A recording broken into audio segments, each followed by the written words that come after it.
Hoy, 4.000 millones de personas viven en Asia. Todas miembros de la misma especie. Homo sapiens. Nosotros.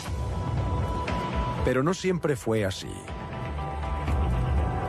Cuando dejaron África y llegaron a Asia, ya estaba habitada por una especie de humano diferente. Ellos eran los veteranos en esta tierra, nosotros los novatos. Pero, ¿qué pasó después? ¿Es posible que nos cruzásemos con esos antiguos humanos y mezclásemos nuestros genes? Cuando analizamos el ADN descubrimos una nueva forma de humano extinto. Aunque se extinguieron hace 30.000 años, su ADN sigue viviendo en nosotros. En nuestro interior tenemos los genes de estos antiguos hombres. Nos siguen influenciando hoy. Pero, ¿cómo nos ayudaron sus genes a colonizar el planeta?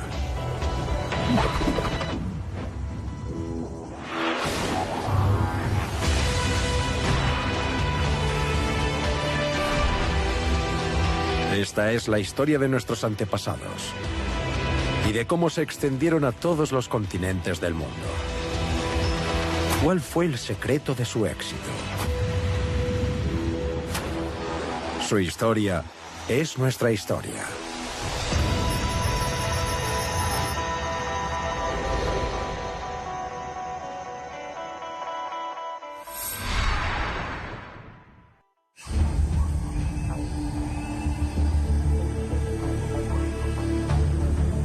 Sudeste asiático, hace 63.000 años.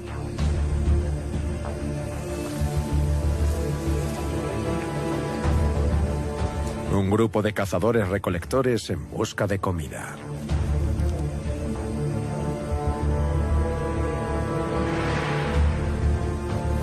Son recién llegados, inmigrantes de África, al límite del mundo conocido.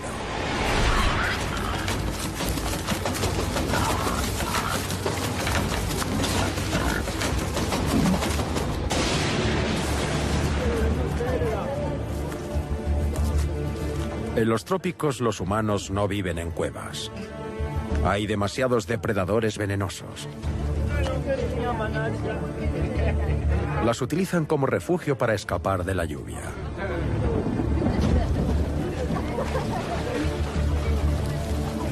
Pero para una joven, esta cueva se convertirá en su lugar de descanso final.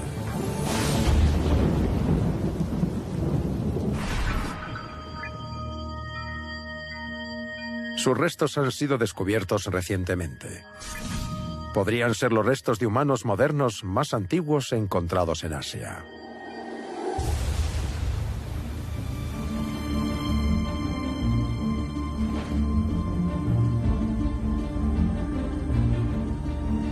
Laos es uno de los países más aislados del sudeste asiático. Hasta hace poco estaba desconectado del mundo occidental. Pero dos arqueólogos occidentales trabajan aquí desde 2007.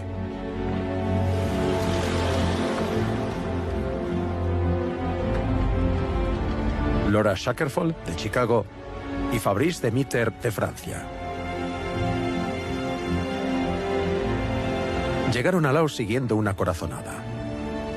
Estaban convencidos de que los hombres prehistóricos pudieron vivir en estas colinas. El norte de Laos está lleno de cuevas. Durante la guerra de Vietnam fueron utilizadas como refugio contra las bombas.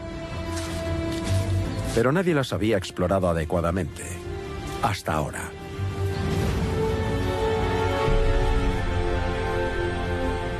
Con miles de sitios entre los que elegir, Demeter y Shackelford comenzaron a excavar aquí. En esta cueva, en la ladera de la montaña, Tam Pa Ling.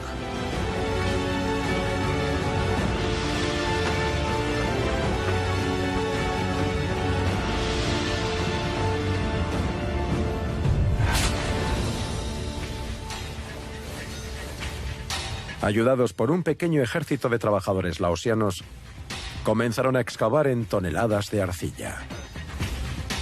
¿Crees que podrán terminar este nivel hoy? Hoy no. Probablemente mañana. Pensaba que había algo. Una pequeña... ¿O la línea? La línea blanca. Sí, y está aquí. Esa es la misma. A pesar de la gran excavación, no estaban seguros de encontrar nada. Hay muy pocos fósiles aquí en Asia. En parte porque este es un ambiente tropical muy húmedo. Y nada fosiliza bien por este motivo.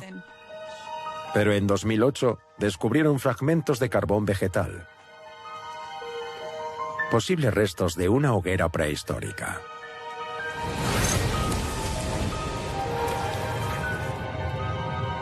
Animados por lo que encontraron, continuaron excavando. Abrimos el foso, lo ampliamos un poco y fue entonces cuando encontramos los primeros fósiles. Entre los sedimentos, encontraron fragmentos de un cráneo humano. Aquí están los restos humanos que descubrimos. Esto corresponde a la parte superior del cráneo. Después encontramos una mandíbula superior completa. En cuanto tuve las dos piezas, supe que se trataba de un humano moderno. Estaba muy emocionado. Un escáner revela que el tamaño y la forma del cráneo son los de una mujer joven. Pero lo más notable es su antigüedad. Anteriormente, el humano moderno más antiguo encontrado en esta parte del mundo tenía 40.000 años. Pero este cráneo era mucho más antiguo. Con 63.000 años de antigüedad, este es el fósil más antiguo del sudeste asiático y aumenta la presencia de humanos modernos en esta parte del mundo, al menos en 20.000 años más.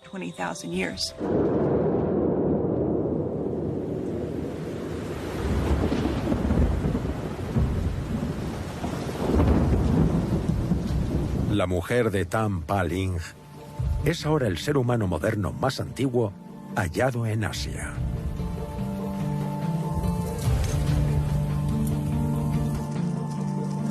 Su gente dejó África y emigró 6.400 kilómetros hacia el este, siguiendo a sus presas y buscando nuevas fuentes de alimento. Pero su temprana presencia en el sudeste asiático altera radicalmente la teoría predominante de la migración humana.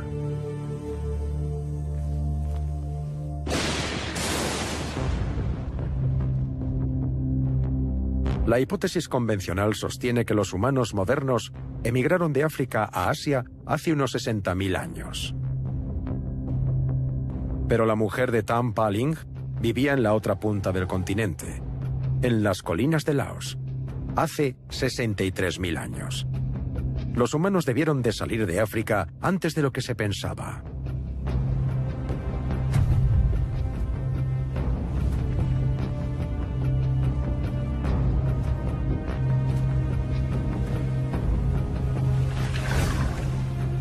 El arqueólogo Jeff Rose intenta reconstruir la ruta tomada por las primeras personas que salieron de África.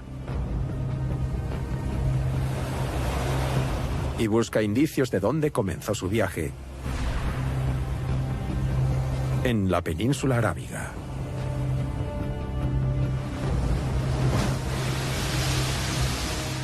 Hasta hace un par de años, los arqueólogos pensaban que la gran expansión humana desde África ocurrió a lo largo de esta costa.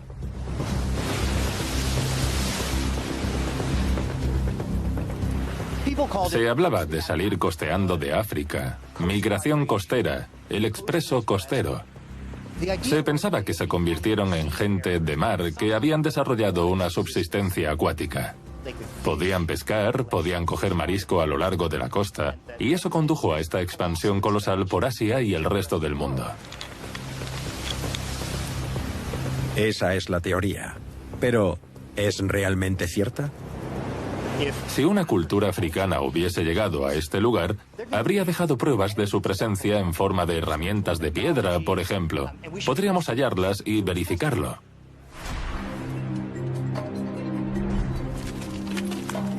En 2010, Jeff Rose obtuvo financiación para excavar en Omán y encontrar dichas pruebas.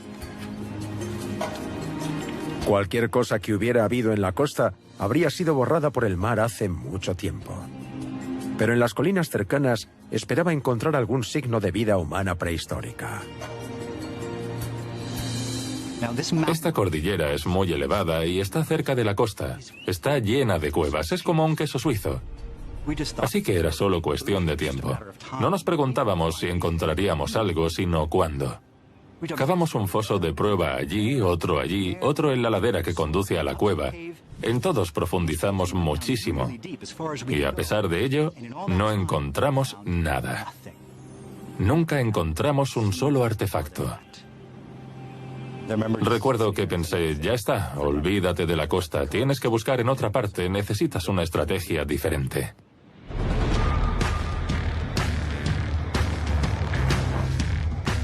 El proyecto estaba fallando, así que Jeff Rose decidió excavar tierra adentro. A 160 kilómetros de la costa, en medio del desierto, encontró un lecho de río seco.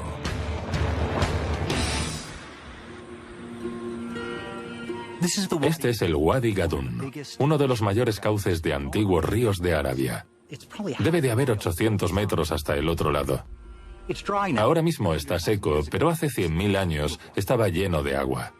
Toda Arabia era verde. Estaba llena de sabanas y lagos y había una inmensa red fluvial en esta meseta. Empezó a explorar las colinas sobre el antiguo cauce del río. Y encontró un campo lleno de rocas de sílex.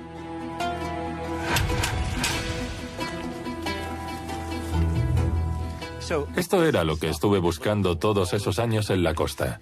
Esto se llama sílex y es la materia prima empleada para hacer las herramientas de piedra en la prehistoria.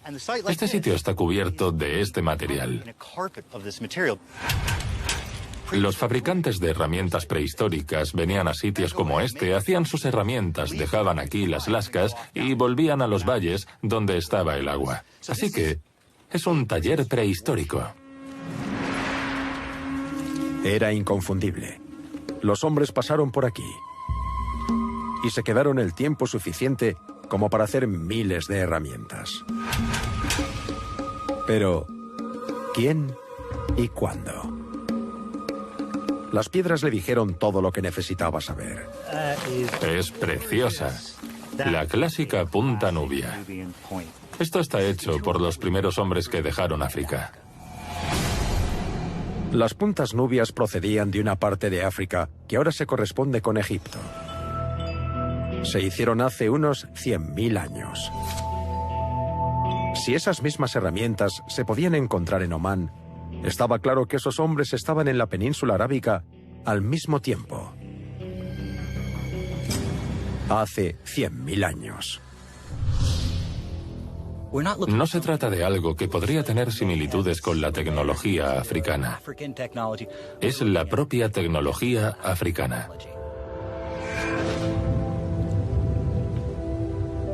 Si los africanos estuvieron en Arabia hace 100.000 años, significa que emigraron a Asia mucho antes de lo que los arqueólogos pensaban. 40.000 años antes.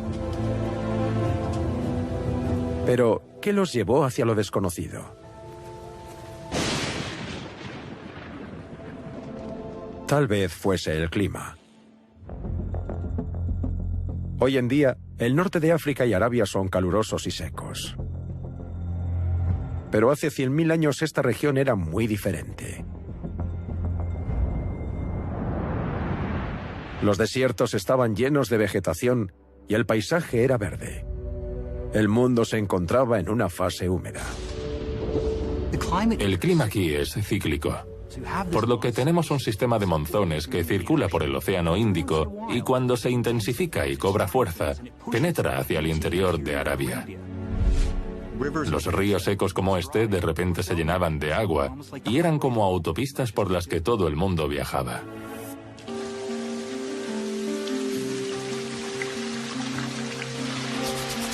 Pero no eran las playas lo que atraía a la gente a Arabia, sino los ríos llenos de agua del monzón.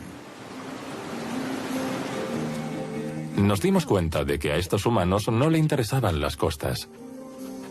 No eran pescadores que se habían adaptado a una nueva tecnología y viajaban hacia el este siguiendo este ecosistema. Eran los mismos que vivían en África y eran oportunistas. Estos valles fluviales debían de ser como el paraíso para ellos porque no solo estaban familiarizados con este tipo de paisaje, además no había nadie con quien competir.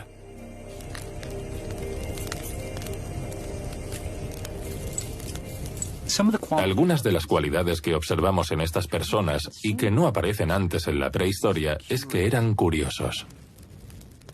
No había exceso de población, por lo que no se vieron obligados a salir de África, pero se despertaban todos los días a un lado del Mar Rojo mirando al horizonte y en algún momento alguien dijo, tengo que ir a ver qué hay allí.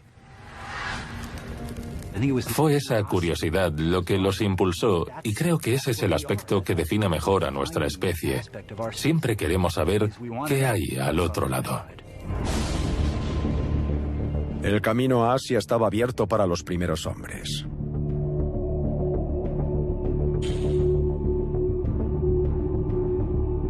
Desde Arabia emigraron hacia el este, hacia Asia Central, el norte de India y más allá.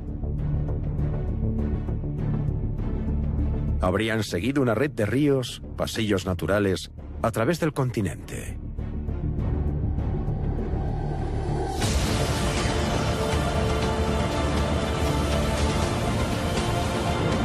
Algunos de los ríos más largos del mundo se encuentran en Asia. Son una fuente constante de agua potable y comida.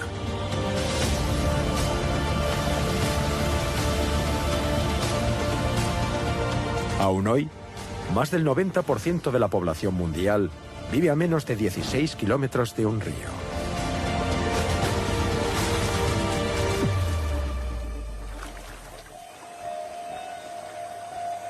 El río Mekong recorre 3.200 kilómetros a través del sudeste asiático.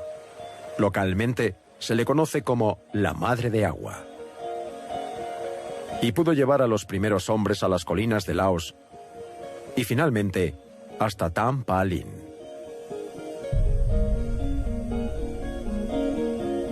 Si la gente entró en Asia hace 100.000 años, tuvieron más tiempo para migrar por todo el continente.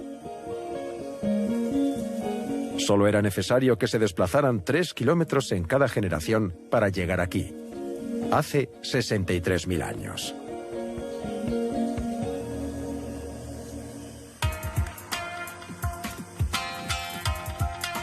Los arqueólogos saben muy poco acerca de estos hombres, porque se han hallado muy pocos artefactos en el sudeste asiático. El problema es que apenas hay pedernal o sílex para hacer herramientas o puntas de lanza.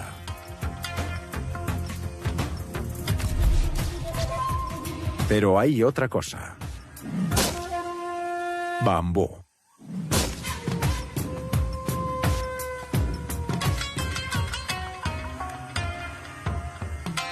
Amanece en Mansa, una aldea en el norte de Laos. Comienza la jornada diaria y hay bambú por todas partes. Es lo bastante fuerte para construir casas, pero también lo suficientemente flexible para doblarlo y bastante tierno como para comerlo. El bambú es una planta que crece hasta 1 metro al día. Puede soportar más peso que el hormigón. Y cuando se seca, es más fuerte que el acero. En una tierra sin pedernal, habría sido una solución polivalente para los primeros hombres. Cuando viajas, no cargas con las herramientas de piedra de un sitio a otro. Los materiales orgánicos, como el bambú, son fáciles de usar y desechar para buscar otros donde quiera que vayas. Es algo que podrían haber usado hace 60.000 años. Pero el bambú también es muy absorbente. Una vez que se moja, se ablanda y se pudre, no dejando un solo rastro para los arqueólogos. Eso hace que el rastro de los primeros asiáticos sea difícil de seguir. Muchas de las pruebas han desaparecido.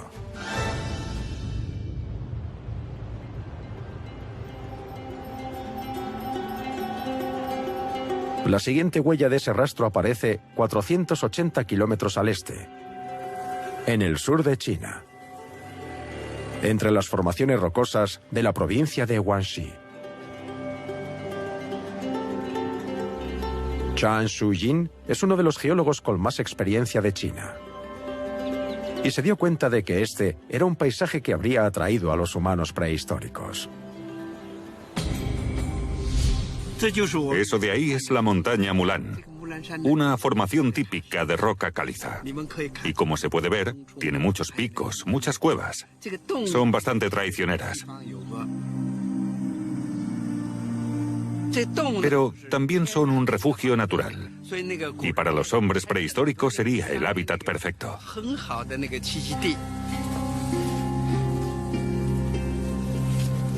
En 2007, el profesor Jin subió la montaña Mulan hasta esta cueva, Jirendon. Los agricultores locales habían encontrado fósiles animales en la entrada, animales que pudieron haber sido cazados por los primeros humanos. Así que el profesor Jin decidió explorar el interior de la cueva.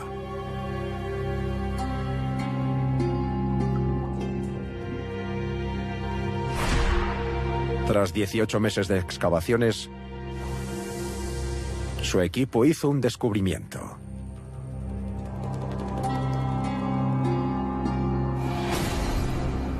Una mandíbula humana. Aquí fue donde encontramos el hueso. Encima se puede apreciar el primer estrato. Y aquí debajo hay otro estrato. Fue justo ahí, en medio de los dos estratos, donde encontramos la mandíbula.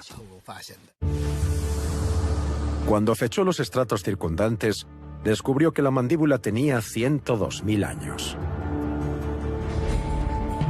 Era más antigua que el cráneo en Tampaling. Era incluso más antigua que las herramientas de Omán. Si las fechas son correctas, debieron de salir de África y llegar a Asia, incluso antes de lo que sugieren las pruebas arqueológicas, llegando a China hace al menos 102.000 años. Pero hay una explicación alternativa. Tal vez la mandíbula no es de un humano moderno. Tal vez sea de una especie diferente.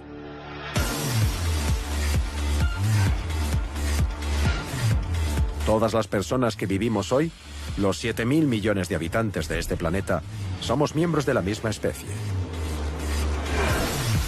Homo sapiens. Ahora somos los únicos humanos de la Tierra. Pero no siempre fue así.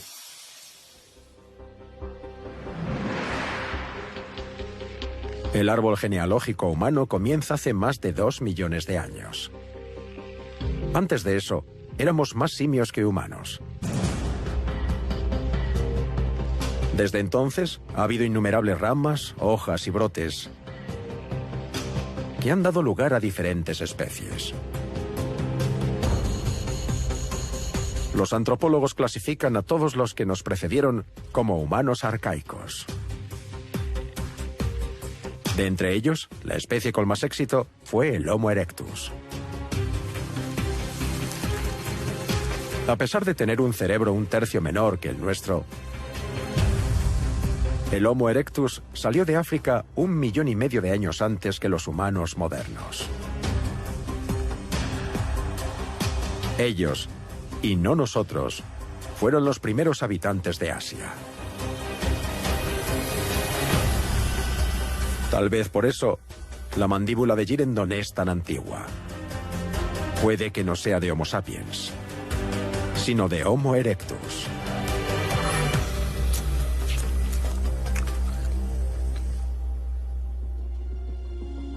Gu Liu es experto en las diferencias entre las especies humanas. La mandíbula es una característica que define el tamaño y el ángulo de la barbilla. En el Homo sapiens sobresalen más que los dientes. Pero en el Homo erectus se inclina hacia atrás. Esta es la mandíbula de un Homo erectus. Su aspecto general es muy robusto. Y lo más importante es que el ángulo de la barbilla tiene menos de 70 grados. A medida que pasaba el tiempo, ese ángulo se iba haciendo cada vez más pronunciado. Y en los humanos modernos tiene un ángulo de 90 grados, e incluso de 100 en algunos casos.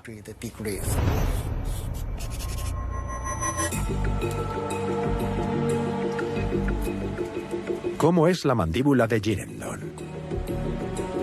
¿Es de Erectus o de Sapiens? Analizándola con un escáner, es posible medir el ángulo de la barbilla. También el grosor de los huesos. Y el tamaño de las cavidades de los dientes. En todos estos aspectos, la mandíbula parece estar entre Sapiens y Erectus. Una mezcla de ambas especies.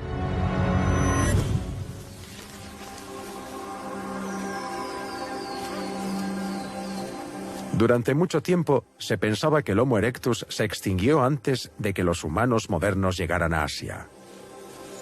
Pero, ¿y si no es cierto? ¿Y si seguían allí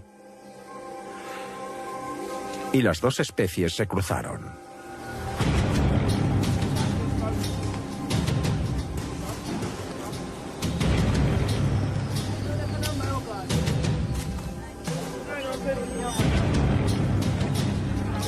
¿Habríamos tenido suficientes características en común como para que se produjera la hibridación? Tal vez por eso, la mandíbula parece una mezcla de dos especies. Es el resultado del cruce.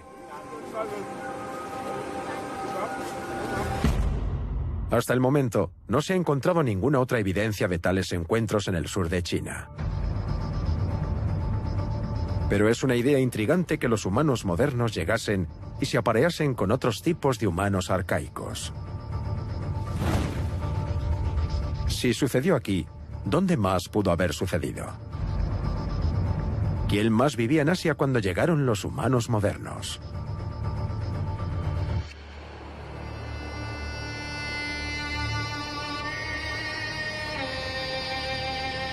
Para los primeros asiáticos que viajaron hacia el norte, este era un paso natural a través de los páramos de Siberia.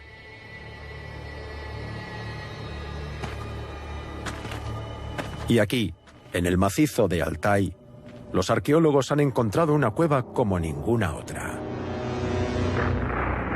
Denisova. Tiene una gran abertura y es visible a gran distancia, tan pronto como entras en esa parte del valle. En el siglo XVIII estuvo habitada por un ermitaño llamado Denis, San Denis, y la cueva lleva su nombre. Por eso se llama Denisova. Denisova fue una vez el hogar de las estrellas de la prehistoria. Los neandertales.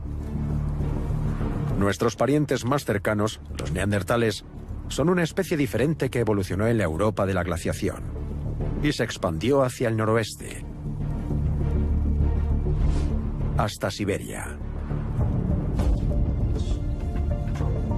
Desde la década de 1970, los arqueólogos han desenterrado miles de artefactos hechos por neandertales. Pero también encuentran artefactos hechos por humanos modernos. Hay pocas cuevas en el mundo donde se puedan encontrar restos de dos tipos de humanos, aunque de épocas diferentes. Sin embargo, se han encontrado muy pocos huesos. En 2008, los arqueólogos intensificaron su búsqueda. Me uní a un equipo ruso que estaba excavando la cueva, y mi trabajo era estudiar los restos humanos. El equipo fue retirando poco a poco los sedimentos hallados para recuperar hasta los restos más pequeños. Fue un trabajo duro examinar cada uno de los trozos hallados y determinar si tenían un origen humano. A veces sí lo eran. En una capa de sedimentos de 41.000 años de antigüedad, los arqueólogos rusos descubrieron un pequeño fragmento de hueso de un dedo humano. Tenemos una impresión tridimensional, a mayor escala, del hueso del dedo. Es 5 veces más grande que el original. Es parte del dedo meñique. Este dedo debía seguir creciendo. Es de un niño en pleno desarrollo. Tal vez un niño de 5 o 7 años, sobre esa edad. El tamaño original es este. Es un fragmento minúsculo. Es quizá el fósil menos espectacular del mundo. Un pequeño fragmento de un dedo de un niño. ¿Quién era este niño que vivió en las montañas de Siberia hace 41.000 años? ¿Era un humano moderno o un neandertal? Solo hay una forma de averiguarlo. ADN.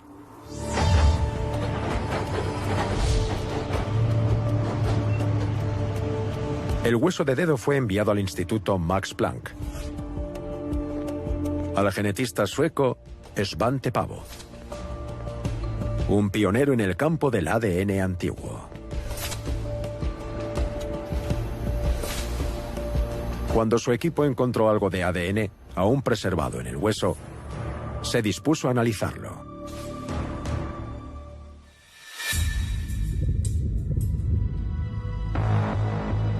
A medida que el ADN envejece, se descomponen miles de millones de pequeños fragmentos que se mezclan y contaminan con el ADN de insectos, bacterias y hongos.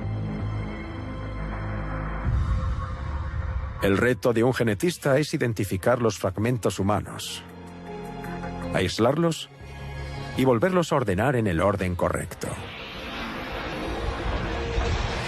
Hace una década habría sido imposible. Pero las rápidas máquinas de secuenciación han hecho que lo imposible sea posible. Los últimos 30 años de la genética molecular conforman una historia de revoluciones impulsadas por la tecnología. El gran avance es nuestra capacidad actual de secuenciar millones de moléculas de ADN con bastante rapidez y bajo coste. Eso lo cambió todo. En 2010, el equipo de Pääbo armó un revuelo internacional. Secuenciaron el genoma de un neandertal. Era la primera vez que alguien lograba descifrar el código genético de un humano extinto. Emplearon las mismas técnicas en el hueso de dedo de Siberia. Pero su secuencia no era la que esperaban. Cuando analizamos su ADN, esperábamos que fuera de un neandertal o de un humano moderno. Así que nos sorprendió mucho descubrir que en realidad era otra cosa. Una nueva forma de humano extinto. Gracias al hueso del dedo de un niño, habían descubierto una nueva rama del árbol genealógico humano. Tuvimos un gran debate sobre cómo llamar a estos nuevos individuos. Y se nos ocurrió el nombre de homínido de Denisova, en referencia a la cueva donde había sido encontrado. Era la primera vez que identificábamos una nueva forma de humano extinto a partir de su genoma y sin apenas información adicional de herramientas de piedra o hueso, únicamente a partir de su genoma. Parece ciencia ficción. De repente, una nueva población, los homínidos de Denisova, entran a formar parte de la historia humana.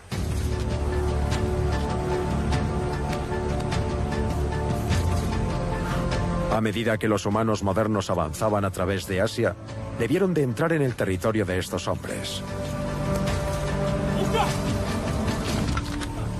¿Qué pasó después?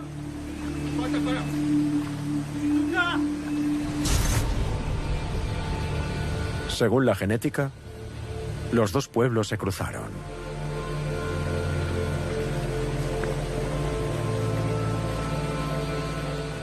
Cuando los genetistas estudiaron el genoma del homínido de Denisova y lo compararon con el del humano moderno, descubrieron que este contiene fragmentos del genoma del homínido de Denisova. Por increíble que parezca, estos antiguos hombres sobreviven dentro de nosotros.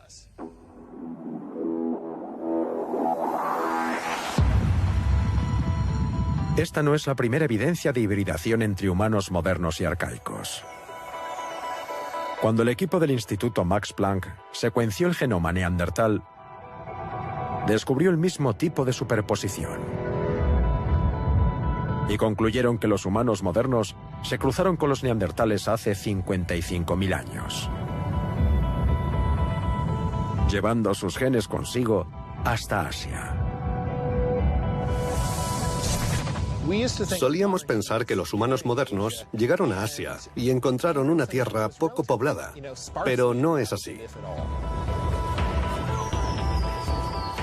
Ahora sabemos que había múltiples poblaciones de estos humanos arcaicos, homínidos de Denisova, neandertales y tal vez incluso algunos reductos de Homo erectus. Cuando llegaron los humanos modernos, no eran más que los nuevos del barrio, porque allí ya vivía y prosperaba mucha gente.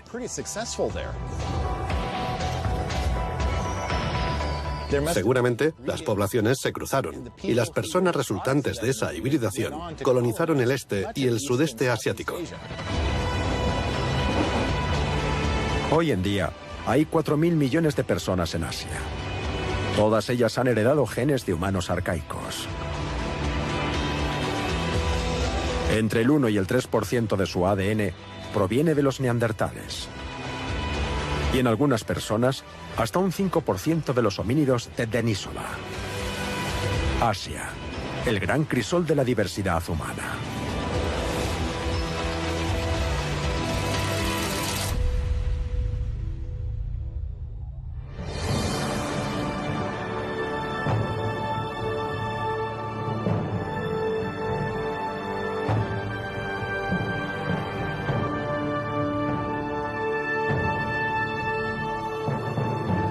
¿Qué tipo de genes pudieron transmitir los humanos arcaicos a los humanos modernos? ¿Qué efecto tuvieron en nosotros? En la meseta tibetana encontramos algunas pistas.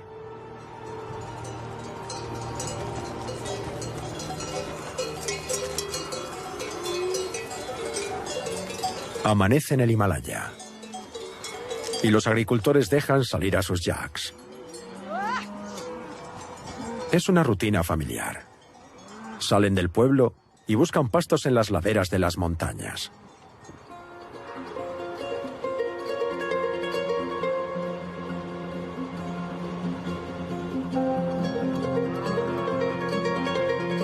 Se encuentran a 4.000 metros sobre el nivel del mar, donde hay un 40% menos de oxígeno que en la costa. Pero los tibetanos parecen sentirse cómodos a esta altitud.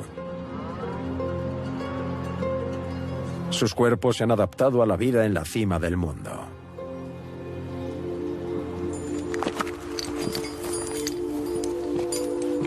Rasmus Nielsen cree que la clave de su supervivencia es la escasez de hemoglobina, la proteína que transporta el oxígeno en los glóbulos rojos.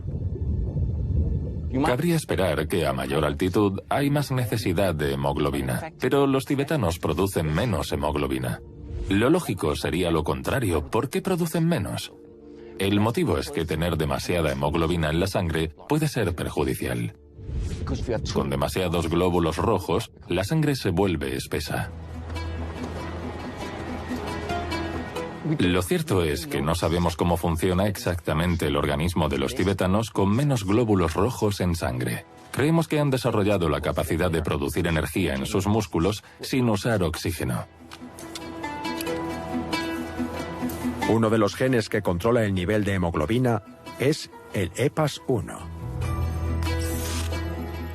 Todo el mundo tiene una copia de este gen, localizado en el cromosoma 2.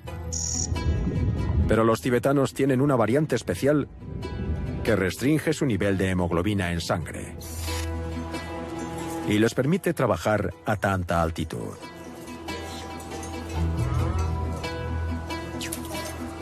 Pero, ¿de dónde viene esta variante? ¿Cómo entró en el grupo genético tibetano? ¿Podría ser el resultado de la hibridación? Hemos observado que la secuencia de ADN de los tibetanos no se encuentra en ningún otro ser humano. Entonces se nos ocurrió compararla con la de otra especie, la de los homínidos de Denisova. Y descubrimos una coincidencia casi perfecta entre la secuencia de ADN tibetano y la de los homínidos de Denisova. Podríamos demostrar que la secuencia tibetana procedía de una especie arcaica, la de los homínidos de Denisova. No se suele hablar mucho de los homínidos de Denisova, pero es posible que estuvieran adaptados a grandes altitudes. Al cruzarse con ellos, los seres humanos modernos recogieron este gen que también les permitió adaptarse a entornos de gran altitud. El mismo gen sigue regulando la hemoglobina de los tibetanos hoy en día. Es como si hubieran dado un paseo genético a lomos de los homínidos de Denisova. Cruzarnos con estos humanos arcaicos fue como coger un atajo en la selección natural. Si hay una característica que quieres tener, porque te resulta útil, tienes que esperar a que se produzcan las mutaciones necesarias. Pero habría que esperar miles de generaciones. Sin embargo, los seres humanos arcaicos ya tienen cientos de miles de años de adaptación, y todo lo que resulta útil de esta población puede pasar a los seres humanos modernos con una simple hibridación. El EPAS1 es el primer gen que los científicos saben a ciencia cierta que pasó de un tipo de humano a otro, a través de cruzamientos. Pero es probable que solo sea la punta del iceberg. Muchos otros genes debieron de tomar esa misma ruta y tuvieron un profundo impacto en nosotros, los humanos modernos. La piel es el órgano más grande del cuerpo humano. Pesa hasta 3,5 kilos. Está llena de glándulas sudoríparas, vasos sanguíneos y terminaciones nerviosas. Pero solo tiene 2,5 milímetros de grosor. Es todo lo que nos protege del mundo exterior.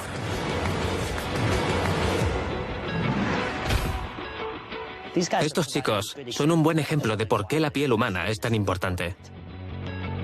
Son capaces de soportar los impactos por las propiedades y la dureza de la piel.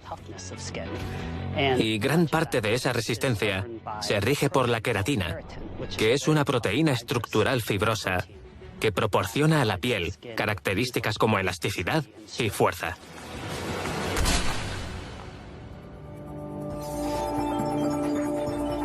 Según las últimas investigaciones, los genes que controlan la producción de queratina fueron heredados de humanos arcaicos. No de homínidos de Denisova esta vez, sino de neandertales.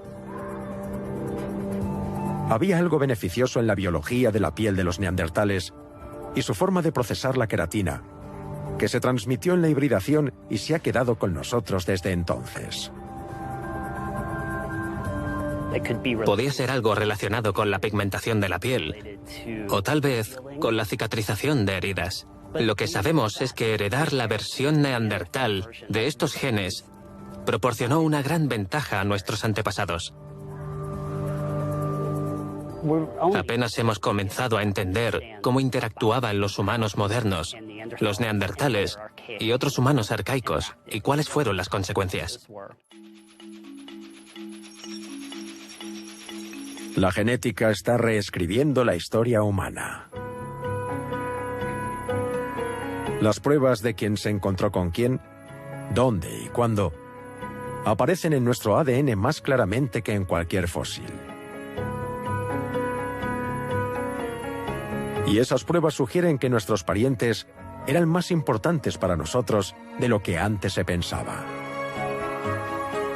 El 1,5% del genoma de toda persona procede de nuestros antepasados neandertales. Pero mi 1,5% podría ser diferente al 1,5% de otros. Si uniésemos esos porcentajes que todos tenemos, obtendríamos entre un 20 y un 30% del genoma neandertal.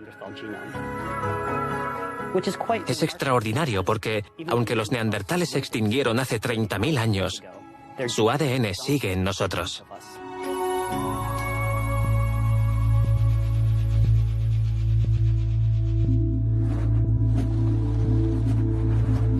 ¿Hasta qué punto nos han influido los genes que heredamos de nuestros parientes evolutivos? Pudieron marcar la diferencia entre la vida y la muerte.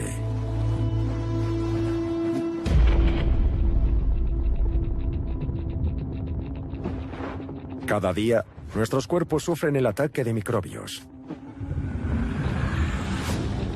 que buscan nuevos anfitriones que invadir e infectar. Pero cuando los microbios atacan, nuestro cuerpo contraataca. Gracias a nuestro sistema inmunitario, que recluta un ejército de glóbulos blancos conocidos como células asesinas.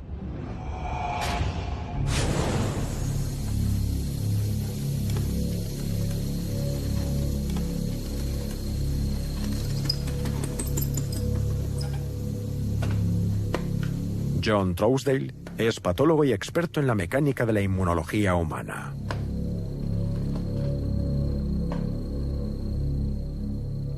Estas son células asesinas. Su función es matar a cualquier célula infectada con un virus o un microbio. Las necesitamos para acabar con cualquier célula infectada de nuestro cuerpo. Pero para lograrlo, estas células necesitan una red especial de genes. Se denomina HLA y es un sistema de alerta temprana. Durante mucho tiempo, las moléculas HLA o antígenos leucocitarios humanos se han considerado la clave en la batalla contra las enfermedades. Pero recientemente, los científicos han observado un patrón geográfico en este sistema genético. Los asiáticos modernos tienen grupos con los que no cuentan los africanos. Es como si sus antepasados los hubieran recogido de una fuente que ya vivía en Asia. Algunos de estos genes son muy diferentes de los humanos modernos. Como si hubieran sido adquiridos de una especie diferente. Es probable que algunos tipos de HLA fueran heredados de los neandertales o los homínidos de Denisova. Imaginad que estos dados representan diferentes sistemas HLA. En una población, como la africana, cada número representa un sistema HLA diferente, lo que proporciona un nivel diferente de inmunidad. Cuanto mayor sea la variedad en la población, más difícil es para un virus infectarla. Pero si un pequeño número de personas se marchan de África, tiene menos variedad. Es decir, son más vulnerables a la infección. Entonces, ¿cómo adquiere más variedad este grupo reducido? Pueden esperar a que aparezca una mutación, pero una mutación en el curso normal de la evolución es muy lenta. Sin embargo, si se aparean con otra población como neandertales u homínidos de Denisova, logran esa diversidad. Así que podrían conseguir un 5 o un 6 de la variedad adicional que les faltaba. Además de eso, también pueden adquirir algunos sistemas HLA nuevos que tal vez ni siquiera estaban presentes en la población africana. Eso les proporciona resistencia a infecciones frecuentes y específicas de esos ambientes. Por lo tanto, es una especie de atajo evolutivo. Estos genes se tomaron de otras poblaciones y se incorporaron para darles esa variedad que habían perdido. En la actualidad, los humanos luchamos mejor contra las enfermedades gracias a los seres humanos arcaicos. Adquirimos su inmunidad.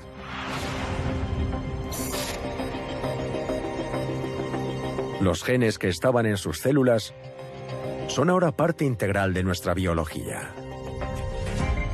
Hay quien sostiene que alrededor de un 3% de nuestros genes proceden de los neandertales. ¿Y cuál es el problema? Entre un 1 y un 3% no es mucho. Sin embargo, los sistemas HLA nos han proporcionado una gran ventaja. Y en algunas poblaciones se calcula que hasta el 90% de esos genes proceden de neandertales u homínidos de Denisova. La inmunidad, gracias a los sistemas HLA, es uno de los mayores regalos que hemos tenido de esas poblaciones antiguas.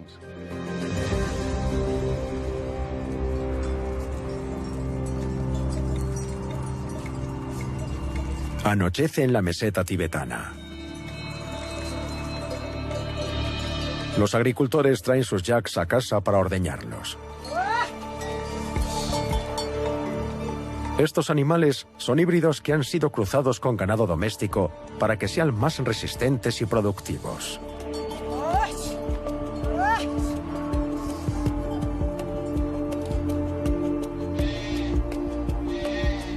Estos campesinos no son conscientes de ello, pero también son híbridos.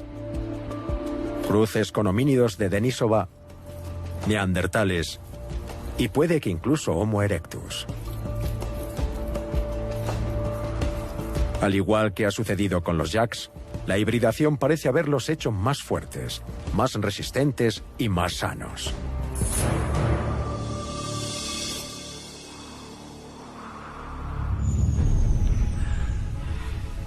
Hoy en día, los humanos vivimos con el legado de lo que sucedió en los antiguos bosques de Asia.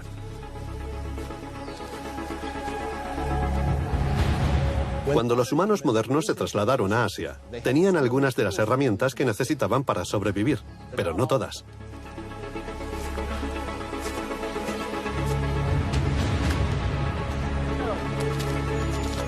Se mezclaron con poblaciones que llevaban allí cientos de miles de años y adoptaron las adaptaciones que les permitieron prosperar en ese nuevo lugar. En nuestro interior tenemos los genes de estos antiguos hombres y nos siguen influenciando hoy en día. Apenas hemos empezado a entender cuánto debemos a esos encuentros que tuvieron lugar hace decenas de miles de años.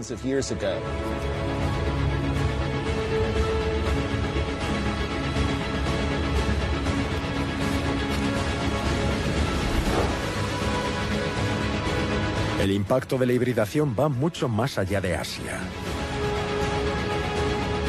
Las mismas personas que se expandieron a Siberia continuaron hasta colonizar América del Norte.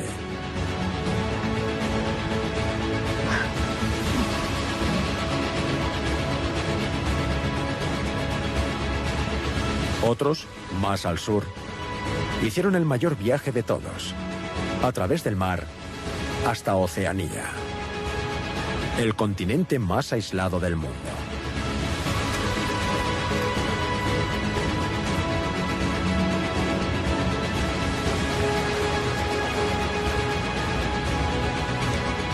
Donde quiera que iban, llevaban consigo los genes de las especies antiguas. Híbridos humanos, los primeros hombres.